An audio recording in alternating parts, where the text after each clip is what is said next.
आप सभी को नमस्कार। स्वयंभू मनु और शत्रुपा जी के पुत्र महाराज उत्तानपाद की दो पत्नियां थीं, सुनीति और सुरुचि। सुनीति के पुत्र का नाम ध्रुव था और सुरुचि के पुत्र का नाम उत्तम था। आप सब में से अधिकांश लोग महाराज ध्रुव की कहानी तो जानते ही होंगे, लेकिन आज हम महाराज उत्तम की एक ऐसी उत्तम कहानी प्रस्तुत करने जा रहे हैं जिसको सुनकर आपके भी मन में अपनी पत्नी के प्रति और गृहस्थ धर्म के प्रति अपूर्व ही निष्ठा और प्रेम का भाव जग ही जाएगा। तो मार्कंडेय पुराण में वर्णित इस पवित्र और रोचक कहानी को आइए प्रारंभ करते हैं। प्राचीन काल में उत्तानपाद नाम के एक राजा राज्य करते थे। उनकी पत्नी का नाम सुरुचि था। उन दोनों के संयोग से उत्तम नाम का पुत्र उत्पन्न हुआ। उत्तम प्रारंभ से ही बड़ा तेजस्वी और होनहार था। उसके हृदय में अपार स्नेह था और इसी कारण वह किसी से शत्रुता करना तो जानता ही नहीं था। किसी प्रकार का छल कपट लेश मात्र भी उसके हृदय में नहीं था।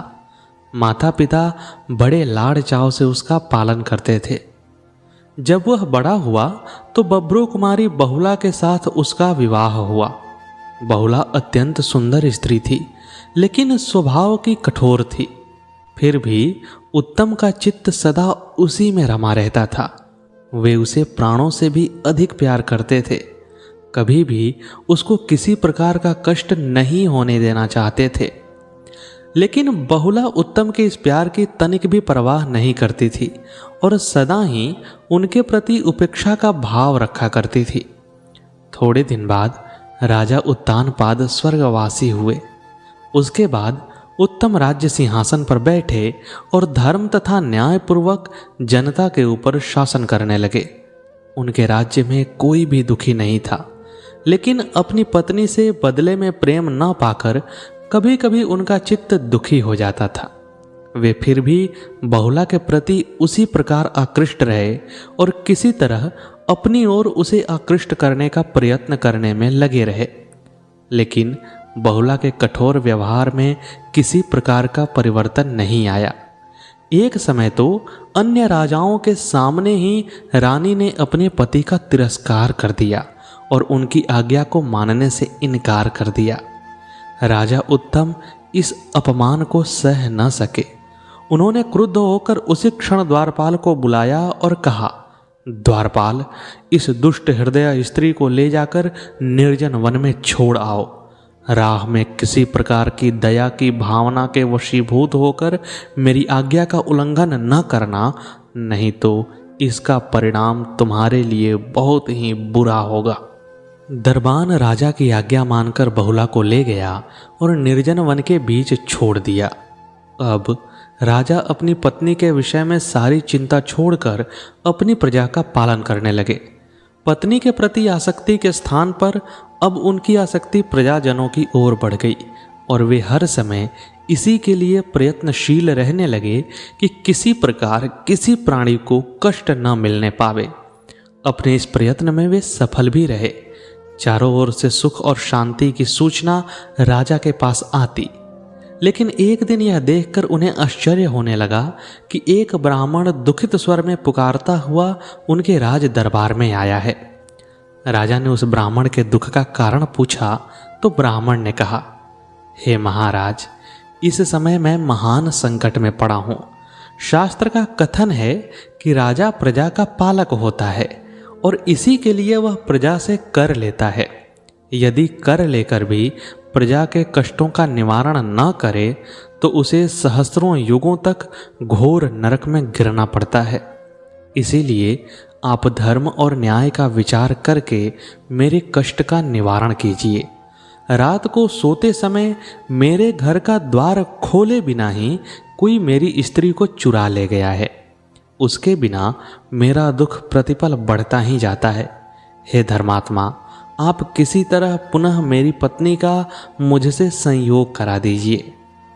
राजा ने ब्राह्मण को धैर्य बंधाते हुए कहा, हे ब्राह्मण, मैं अवश्य आपकी पत्नी का आपसे संयोग कराऊंगा, लेकिन इसके लिए मुझे कृपया उसका पूरा परिचय दीजिए। उसका शरीर कैसा है अवस्था क्या है और उसका कैसा स्वभाव है, इन सब को जानकर ही मैं उस स्त्री को पहचान सकूंगा। राजा की यह बात सुनकर ब्राह्मण ने कहा, हे महाराज, उस कठोर हृदय वाली अपनी पत्नी की पहचान मैं आपको बताता हूँ। उसकी दृष्टि से क्रूरता टपकती है।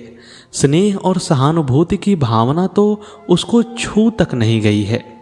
उसका कद काफी ऊंचा है, लेकिन बाहें बहुत छोटी हैं। मुंह भी उसका दुबला पतला और कुछ शुष्क सा है। अपने किसी अंग के कारण वह तनिक भी रूपवती नहीं मालूम होती है। कुरूपता की वह सजीव मूर्ति है। फिर मुंह से भी वह सदा कटु बातें ही निकाला करती है। हे महाराज, मैं अपनी पत्नी की निंदा नहीं कर रहा हूं, बल्कि उसका ठीक ठीक परिचय दे रहा हूं।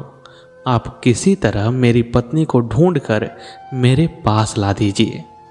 ब्राह्मण की यह बात सुनकर राजा आश्चर्य में भरकर बोले, हे ब्राह्मण, यदि तुम्हारा कथन सत्य है तो फिर किस आकर्षण के कारण तुम पुनः उस कठोर हृदया कुरूपा पत्नी की कामना करते हो? श्रेष्ठ स्वभाव की पत्नी ही कल्याणमयी और पति को सुख देने वाली होती है। कुरूपा और कठोर वचन बोलने वाली स्त्री से तो सदा चित्त को पीड़ा ही मिलती रहती है। हे ब्राह्मण, तुम क्यों उस स्त्री को पुनः प्राप्त करके सदा अपने चित्त को पीड़ित रखना चाहते हो? रूप और शील दोनों से हीन होने के कारण वह स्त्री त्याग देने के ही तो योग्य है। इसीलिए अब तुम अपने हित के लिए उस स्त्री को प्राप्त करने की इच्छा मत करो। दैव ने यह अच्छा ही किया कि उसे तुमसे अलग करा दिया। राजा की बातें सुनकर ब्राह्मण ने उसी दुख भरे स्वर में कहा, हे राजन, मेरी धर्म पत्नी के प्रति इस प्रकार अपमान सूचक शब्द न कहें। श्रुति का वाक्य है कि पुरुष को सदा अपनी पत्नी की रक्षा करनी चाहिए और कभी उसकी उपेक्षा या उसका तिरस्कार नहीं करना चाहिए। उसकी रक्षा न करने पर वह स्त्री दूसरे पुरुषों के साथ संयोग करके वर्ण संकर संतान पैदा करती है। ये वर्ण संकर संतानें अपने पितरों को स्वर्ग से नीचे गिराने वाले होते हैं। इसीलिए पति को सदा अपनी पत्नी की रक्षा करनी चाहिए। इसके अलावा हे महाराज, पत्नी न होने के कारण मेरे सारे नित्य कर्म छूट रहे हैं। शास्त्र के नियम के अनुसार पत्नी के बिना किसी प्रकार के नित्य कर्म संपन्न नहीं हो सकते। नित्य कर्म न होने के कारण मेरे पुण्यों का निरंतर क्षय हो रहा है और निश्चय है कि पुण्य क्षय हो जाने पर परलोक में मेरी दुर्गति होगी। इसीलिए हे महाराज, मैं आपसे प्रार्थना करता हूँ कि शीघ्र ही मेरी पत्नी को ला दीजिए। उसके गर्भ से जो मेरी संतान होगी वह सर्व प्रकार से धर्म कर्म का पालन करने वाली होगी और इससे ही मैं पितृ ऋण से उऋण हो सकूंगा। ब्राह्मण की प्रार्थना सुनकर राजा ने उसको आश्वासन दिया कि वे अवश्य ही उसकी पत्नी को ढूंढकर ले आएंगे और उसी समय वे रथ पर सवार होकर वन की ओर चल दिए। चारों तरफ घूम फिर कर उन्होंने ब्राह्मण की पत्नी को खोजना प्रारंभ कर दिया, लेकिन कहीं भी वह स्त्री उन्हें नहीं मिली। घूमते घूमते उनको काफी देर हो गई। तब सहसा एक ऋषि का सुंदर आश्रम उन्हें दिखाई दिया। वे रथ से उतरकर उस आश्रम की ओर चल दिए और जाकर उन्होंने देखा कि तपस्वी ऋषि ध्यानस्थ बैठे थे। उनका तेज अग्नि के समान चारों ओर फैल रहा था। उनको देखकर राजा ने आदरपूर्वक प्रणाम किया। तपस्वी ने भी राजा को देखकर उनका समुचित सम्मान किया और उसी क्षण अपने शिष्य से कहा, वत्स, राजा हमारे आश्रम में आए हैं, उनके लिए अर्घ्य ले आओ। गुरु की यह बात सुनकर शिष्य कुछ सोच में पड़ गया और रुककर कहने लगा, गुरुदेव, आपकी आज्ञा का पालन करना मेरा धर्म है, लेकिन फिर भी अपनी शंका आपके सामने रखना भी आवश्यक है। मेरी दृष्टि में राजा आपके द्वारा दिए गए अर्घ्य के योग्य नहीं हैं। फिर आप ऐसी आज्ञा किस कारण दे रहे हैं? आप अच्छी तरह विचार कर लीजिए। यदि आप उचित समझें तो मैं जाकर अर्घ्य ले आता हूँ। शिष्य की बात सुनकर तपस्वी ने कुछ देर को नेत्र बंद कर लिए और दिव्य ज्ञान से राजा का सारा वृत्तांत जानकर उन्होंने अपने शिष्य से कहा, प्रिय वत्स, तुम्हारा कथन सत्य है, अर्घ्य मत लाओ, राजा के लिए कुशासन बिछा दो। शिष्य ने कुशासन लाकर बिछा दिया, जिस पर राजा उत्तम बैठ गए। लेकिन अर्घ्य न मिलने की बात सुनकर उनको एक गहन चिंता ने घेर लिया। वे उसका कारण खोजने लगे, लेकिन उन्हें कोई कारण स्पष्ट तौर से दिखाई नहीं दिया। इतने में ही तपस्वी ने कहा, हे राजन, मैं जानता हूं कि आप महाराज उत्तानपाद के पुत्र उत्तम हैं। इस वन में आप किस कारण से आए हैं? बोलिए, आपका ऐसा कौन सा कार्य है जिसमें मैं आपकी कुछ सहायता करूं? राजा ने कुछ क्षणों के लिए अपने चित्त की चिंता को हटाकर कहा, हे महामुनि, मेरे राज्य के एक ब्राह्मण की पत्नी को कोई दुष्ट रात को चुराकर ले गया है। अपनी पत्नी के वियोग में ब्राह्मण दुखी हो रहा है। इसी कारण मैं उसकी पत्नी को इस वन में खोजने आया हूँ। काफ़ी देर तक मैं इधर उधर भटका हूँ, लेकिन कभी भी मुझे उस ब्राह्मणी के दर्शन नहीं हुए हैं। मैं क्या करूँ? यदि आप मेरी सहायता कर सकें तो मैं आपका उपकार मानूंगा। राजा की यह बात सुनकर तपस्वी ने कहा, राजन, चिंता न करो, मैं जानता हूं कि वह ब्राह्मणी कहाँ है। मुनि के मुंह से यह बात सुनते ही राजा के हृदय में अपार आशा जाग उठी। उन्होंने प्रसन्न होकर कहा, हे भगवान, यदि मैं ब्राह्मणी को ले जाकर उस ब्राह्मण को दे पाया तो मैं अपने राज्य में अपने स्वयं की रक्षा कर पाऊंगा। जिस किसी राजा के राज्य में एक भी प्रजाजन अन्याय के कारण दुखी रहता है, उस राजा की परलोक में जाकर दुर्गति होती है। लेकिन इससे पहले मेरे मन की एक चिंता को दूर कर दीजिए। मुनि ने कहा, कौन सी चिंता है राजन? इस पर राजा ने कहा, हे भगवान, मैं अभी तक नहीं समझ पाया हूँ कि मैंने ऐसा कौन सा अधर्म किया है जिसके कारण आपने और आपके शिष्य ने मुझे अर्घ्य के योग्य नहीं समझा। मैंने तो सदा धर्म और सत्य को सामने रखकर ही आचरण किया है और सदा ही न्यायपूर्वक अपनी प्रजा का पालन किया है। तपस्वी मुनि ने कहा, हे राजन, क्या आप इस बात को भूल गए कि आपने अपनी पत्नी का वन में परित्याग किया है और उसी समय से आपने नित्य कार्य करना भी छोड़ दिया है? राजन, एक पक्ष तक भी यदि कोई मनुष्य नित्य कर्म छोड़ देता है तो वह अशुद्ध हो जाता है। फिर आपने तो उसे 1 वर्ष से छोड़ रखा है। यही तुम्हारा अधर्म है जिसके कारण तुम अर्घ्य पाने के योग्य नहीं हो। राजन, पति का स्वभाव कैसा ही हो, पत्नी का यही धर्म है कि वह सदा पति की आज्ञा का पालन करती हुई उसके साथ रहे, और इसी प्रकार पति को भी कैसे भी व्यवहार स्वभाव वाली पत्नी का भरण पोषण करना ही चाहिए। क्रोधवश होकर पत्नी का परित्याग कर देना सर्वथा अधर्म है। क्या तुम नहीं जानते, पत्नी के बिना पति कोई शुभ कर्म नहीं कर सकता। ब्राह्मण की वह पत्नी जिसका अपहरण हुआ है, सदा पति को कठोर बातें सुनाया करती थी और उसका रूप भी आकर्षक नहीं था। लेकिन चूंकि वह उस ब्राह्मण की धर्म पत्नी थी, इसलिए उसकी हर प्रकार से रक्षा करना उसका कर्तव्य है। इसी भावना से प्रेरित होकर वह ब्राह्मण दुखी होकर तुम्हारे पास आया और तुम्हें उस ब्राह्मणी को लाने के लिए कहने लगा। वह ब्राह्मण धर्म से विचलित नहीं हुआ।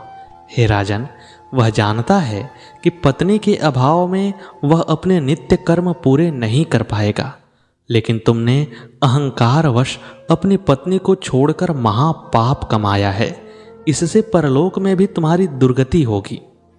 तपस्वी की बातें सुनकर राजा उत्तम भयभीत हो उठे और कांपते स्वर में कहने लगे, हे भगवान, आपका कथन सत्य है। आपने मुझे बचा लिया, नहीं तो जाने कब तक यह पाप सिर पर चढ़ा रहता और इसके कारण मेरे सारे पुण्य क्षीण होते रहते।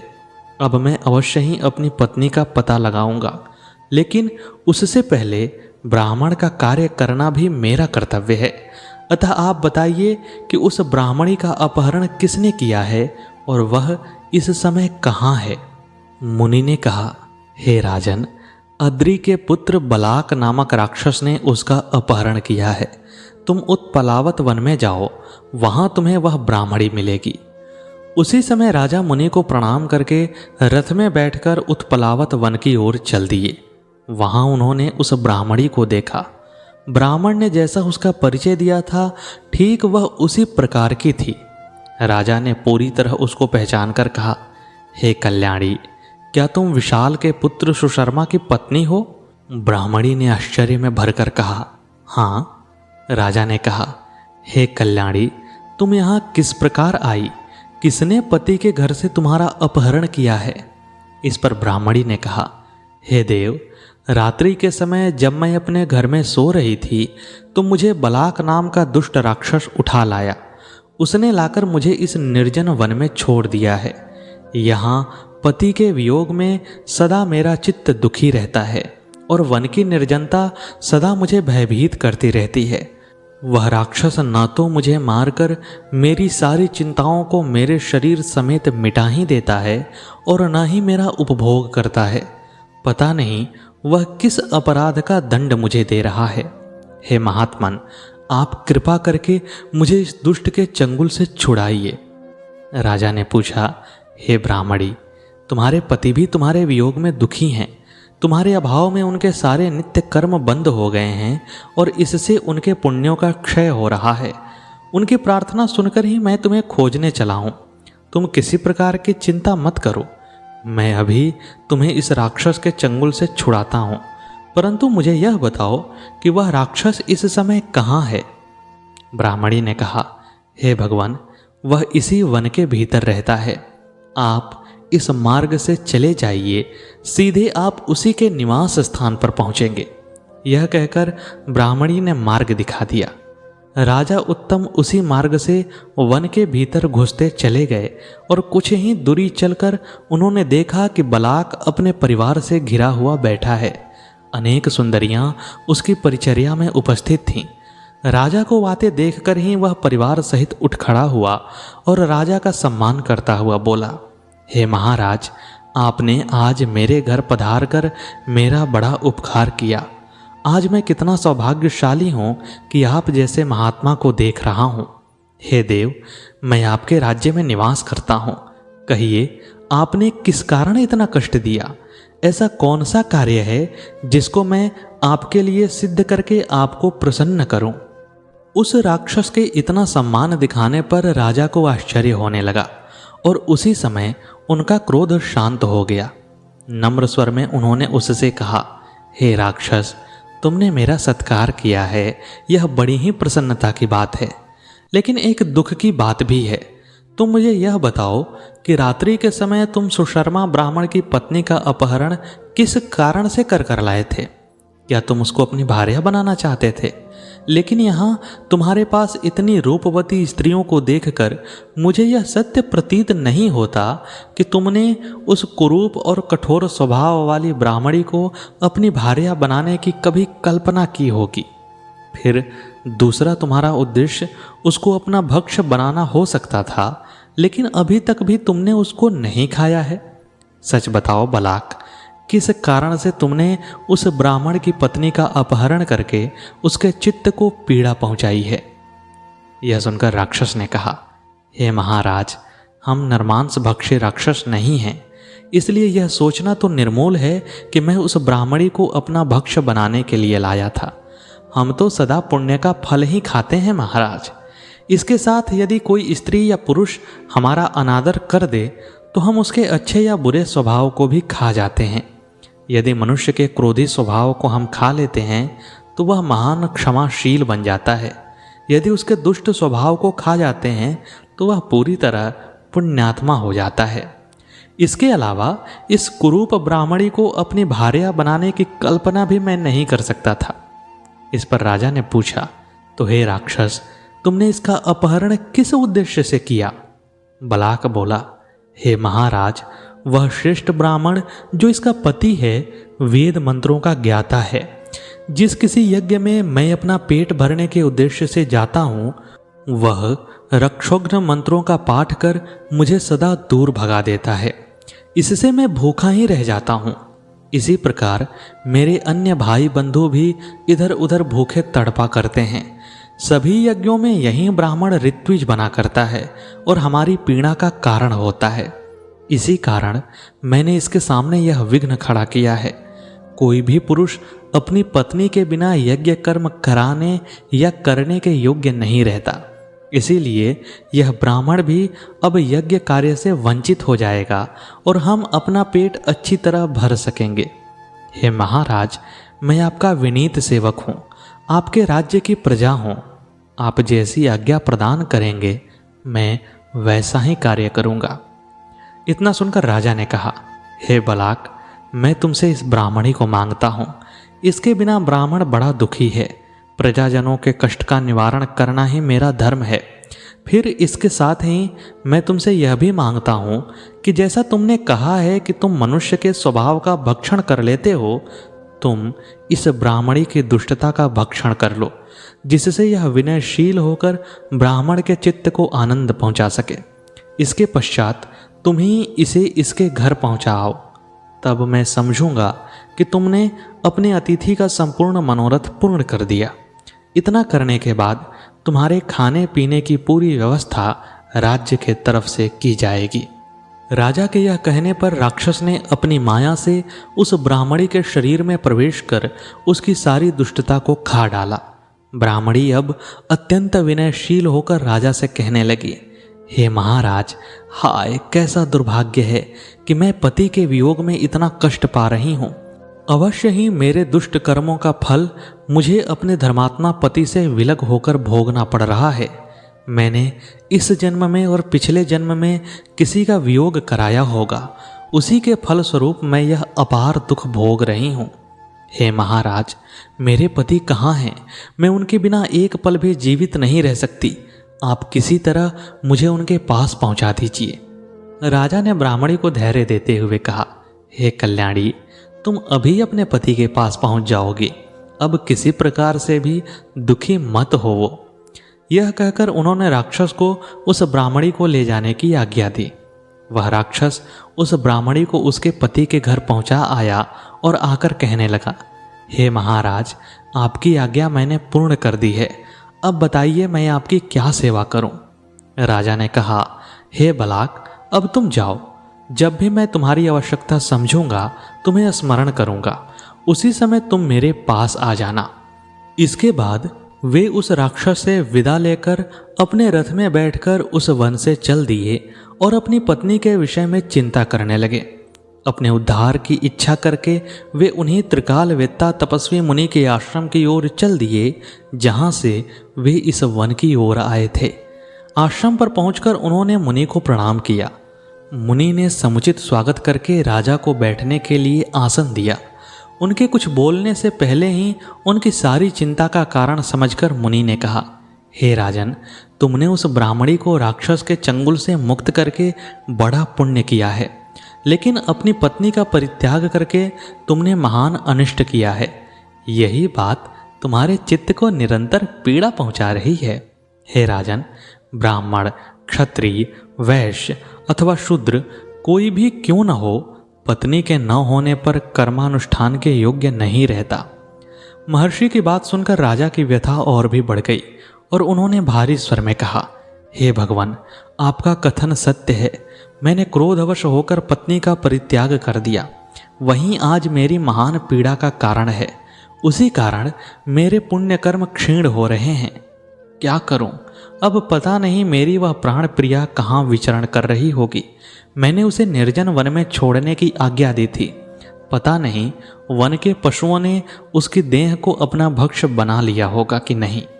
हाय, अब तो परलोक में मेरी अधोगति ही होगी। हे धर्मात्मन, आप सर्वज्ञानी हैं, कृपया बताइए मेरी पत्नी इस समय कहाँ है?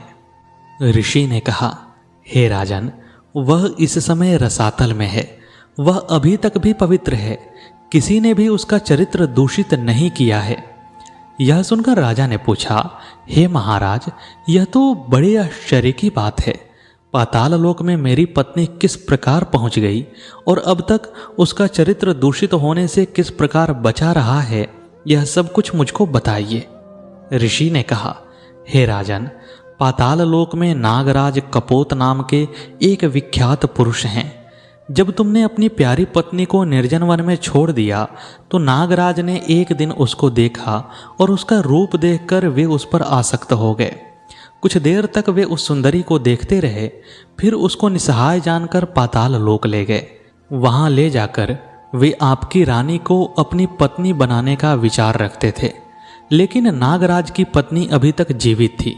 उसका नाम मनोरमा था और उसी के गर्भ से नागराज को एक पुत्री भी पैदा हुई थी जिसका नाम नंदा था। जैसे ही नागराज बहुला को लेकर आए तो नंदा को यह विश्वास सा हो गया कि अवश्य नागराज उसकी मां का तिरस्कार करके इस सुंदरी से विवाह करेंगे। अपनी मां के इस अपमान के भय से नंदा बहुला को अपने घर ले गई और वहां अंतःपुर में उसने उसे छिपा दिया। कई बार नागराज कपोत ने नंदा से बहुला को लाने के लिए कहा, लेकिन नंदा ने कोई उत्तर नहीं दिया। जब नागराज के प्रश्न का एक बार भी नंदा ने उत्तर नहीं दिया और न वह बहुला को ही निकाल कर ले आई तो नागराज कपोत नंदा के ऊपर क्रोधित हो गए। नागराज कपोत ने बहुला के लिए अधीर होकर नंदा को शाप दे दिया।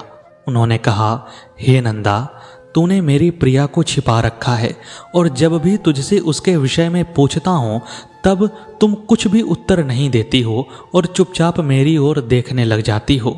जाओ, तुम इसी तरह सदा के लिए गूंगी हो जाओ और किसी के प्रश्न का अपने मुंह से उत्तर नहीं दे पाओ। हे राजन, आपकी पत्नी बहुला इस समय भी नंदा के संरक्षण में है और इसी कारण उसका चरित्र अभी तक दूषित नहीं हो पाया है। यह सुनकर राजा ने कहा, हे भगवान, जब से मैं बहुला के साथ विवाह करके उसे अपने घर लाया था तभी से मैं उसको अपने प्राणों से भी अधिक प्यार करता था। सदा उसकी प्रसन्नता जुटाने में ही व्यस्त रहता था। कभी उसका चित्त खिन्न रहता था तो अपने सारे कार्य छोड़कर उसके प्रति अपने हृदय का सारा स्नेह और प्रेम उड़ेल देता था और उसको प्रसन्न करने का प्रयास करता था। सुख और ऐश्वर्य की सारी वस्तुएं भी मैंने उसके लिए जुटा दी थीं, लेकिन इतना होने पर भी हे भगवान, बहुला सदा मेरी ओर उपेक्षा भरी दृष्टि से देखा करती थी। कभी वह अपने हृदय का प्रेम मुझे नहीं दे पाई। सदा उसका यह तिरस्कार पूर्ण व्यवहार देखकर ही मैंने एक दिन क्रुद्ध होकर उसको घर से बाहर निकाल दिया।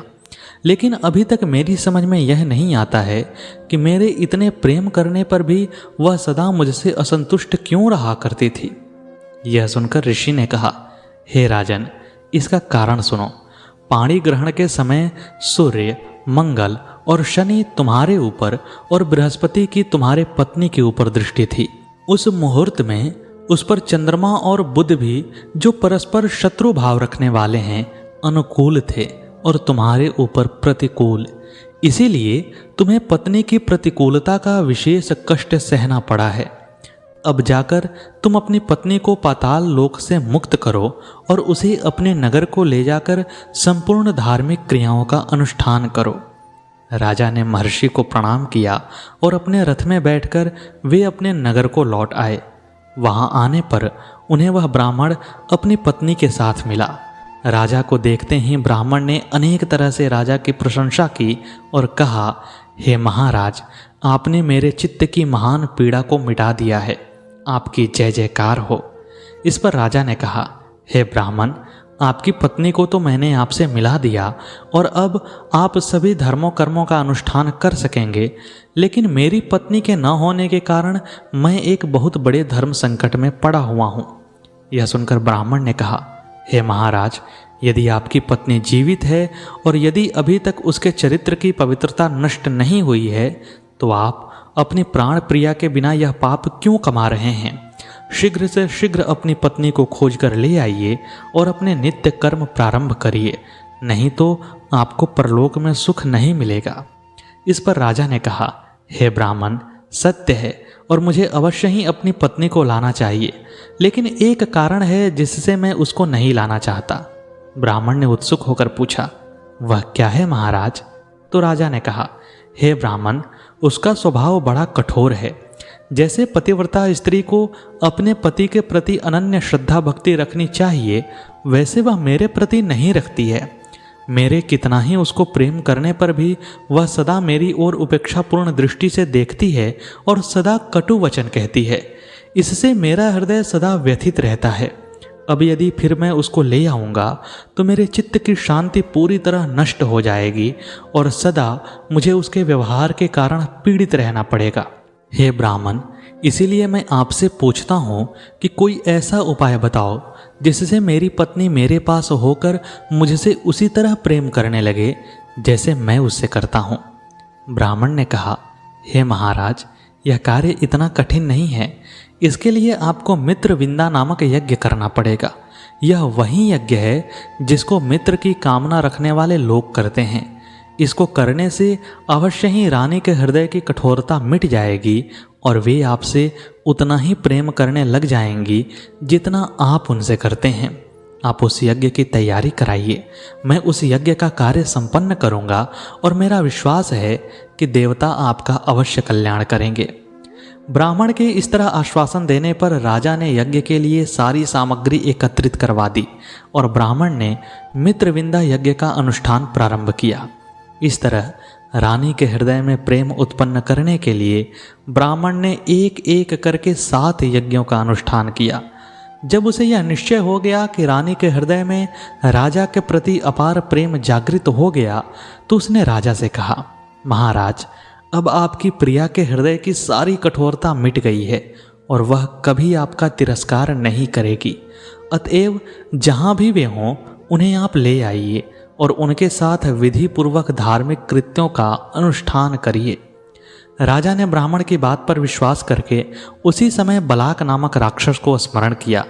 स्मरण करते ही वह राजा के सामने आकर खड़ा हो गया और प्रणाम करके बोला, हे महाराज, सेवक को क्या आज्ञा है? राजा ने कहा कि बलाक, पाताल लोक में नागराज कपोत के यहाँ मेरी पत्नी है। नागराज की कन्या नंदा ने उसे अंतःपुर में छिपा रखा है। तुम शीघ्र जाओ और मेरी पत्नी को मेरे पास ले आओ। बलाक राजा की आज्ञा को शिरोधार्य करके सीधा पाताल चला गया और बहुला को वहां से ले आया। बहुला आते ही असीम अनुराग के साथ अपने पति से लिपट गई। राजा की आंखों में भी अपनी पत्नी का वह अनुराग देखकर आंसू छलक आए। बहुला कहने लगी, हे प्राणनाथ, आपको मैंने अपने व्यवहार से बहुत पीड़ा पहुंचाई है। आप मुझ पर प्रसन्न होइए। अब मैं कभी भी आपको अप्रसन्न नहीं करूंगी और पूर्ण श्रद्धा के साथ आपकी सेवा करूंगी। वह स्त्री भी कैसी दुराचारणी है जो अपने पति के साथ प्रेम पूर्ण व्यवहार नहीं करती। अपनी प्राण प्रिया की ये बातें सुनकर राजा उत्तम का मन भीग गया और बार बार वे प्रिया को गले लगाने लगे। जब भावना का वेग कुछ कम हुआ तो रानी ने राजा से कहा, हे महाराज, मेरी एक छोटी सी प्रार्थना है। मुझे पूर्ण विश्वास है कि आप उसे अवश्य पूर्ण करेंगे। राजा ने कहा, प्रिय, कौन सा दुर्लभ कार्य ऐसा है जो तुम्हारे लिए मैं नहीं कर सकता? निसंकोच होकर बोलो, तुम्हारी कौन सी अभिलाषा मैं पूर्ण करूं? रानी ने कहा, हे नाथ, नागराज की पुत्री नंदा ने नागराज से मेरी रक्षा की थी। उसी के कारण मेरा चरित्र दूषित नहीं हो पाया। लेकिन नागराज ने नंदा के इसी अपराध के कारण उसको शाप देकर गूंगी बना दिया है। आप किसी तरह मेरी उस प्रिय सखी की मूकता नष्ट कर दीजिए तो मैं समझूंगी कि मैंने अपनी सखी का कुछ कल्याण किया। इसके बिना तो मेरी सखी का बहुत बड़ा ऋण मेरे ऊपर चढ़ा ही रहेगा। राजा ने अपनी प्रिया की यह बात सुनकर कहा, हे प्रिय, तुम किसी प्रकार की चिंता मत करो। मैं अवश्य ही तुम्हारी सखी की मूकता दूर करने का प्रयत्न करूंगा। यह कहकर उन्होंने सुशर्मा ब्राह्मण को बुलवाया और कहा, हे विप्रश्रेष्ठ, बहुला की सखी नंदा को इन्हीं का उपकार करने के कारण मूकता का अभिशाप सहना पड़ रहा है। आप कोई ऐसा उपाय करिए जिससे उसकी मूकता दूर हो जाए। ब्राह्मण ने कहा, हे महाराज, इसके लिए मैं सरस्वती दृष्टि करूंगा जिससे आपकी महारानी की सखी अपनी मूकता को त्याग कर वाक्य शक्ति से संपूर्ण हो जाएंगी। राजा ने प्रसन्न होकर कहा, ऐसा ही करिए द्विजश्रेष्ठ। ब्राह्मण ने सरस्वती दृष्टि प्रारंभ कर दी। उन्होंने नंदा की मूकता दूर करने के लिए सारस्वत सूक्तों का जाप किया। इस जप के प्रभाव से नंदा की वाक शक्ति फिर उसको वापस मिल गई और वह नागराज के शाप से मुक्त हो गई। यह देखकर नंदा बड़ा आश्चर्य करने लगी। एक दिन उसने पाताल लोक में रहने वाले गर्ग मुनि से पूछा, हे मुनि, मैं किस कारण इस नागराज के शाप से मुक्त हो पाई? तब गर्ग मुनि ने बताया कि नागकन्या, तुम्हारी सखी बहुला के पति राजा उत्तम ने तुम्हारी मूकता दूर करने के लिए श्रेष्ठ ब्राह्मण से जप कराया है, तभी तुम्हारी मूकता दूर हुई है। यह सुनकर नंदा मन ही मन बहुला को धन्यवाद देने लगी और फिर बहुला से मिलने की उसकी उत्सुकता बहुत ही बढ़ गई। वह वायु की गति से चलकर पाताल लोक से निकलकर पृथ्वी पर आई, फिर अपनी सखी बहुला के नगर में आ गई। बहुला नंदा को देखकर फूली नहीं समाई। उधर नंदा की आंखों में अपार हर्ष के कारण आंसू की बूंदें छलछला आईं। दोनों बार बार गले लगकर मिली। राजा की भी उसने अनेक तरह से प्रशंसा की और कहा, धर्मात्मा राजा, आपने मेरा बड़ा उपकार किया है, इसीलिए मेरा चित्त आपकी तरफ आकृष्ट हो गया था और इसी अपार उत्सुकता को लेकर मैं पाताल लोक से यहाँ आपसे मिलने के लिए आई हूँ। मैं आपको एक रहस्यपूर्ण बात अभी बताती हूँ कि शीघ्र ही आपके एक महाप्रतापी पुत्र पैदा होगा जो समस्त पृथ्वी पर अखंड शासन करेगा। वह सभी शास्त्रों का ज्ञाता, धर्मपरायण, बुद्धिमान एवं मनवंतर का स्वामी मनु होगा। इस प्रकार राजा को वर देकर नागकन्या नंदा राजा को प्रणाम करके एक बार फिर अपनी सखी बहुला को गले लगाकर पाताल लोक को चली गई। तो दोस्तों, यह थी महाराज ध्रुव के भाई महाराज उत्तम की पूरी कहानी। कैसी लगी आपको यह प्रस्तुति कमेंट बॉक्स में अवश्य बताइएगा। मिलते हैं अगले वीडियो में अगली प्रस्तुति के साथ। तब तक के लिए नमस्कार।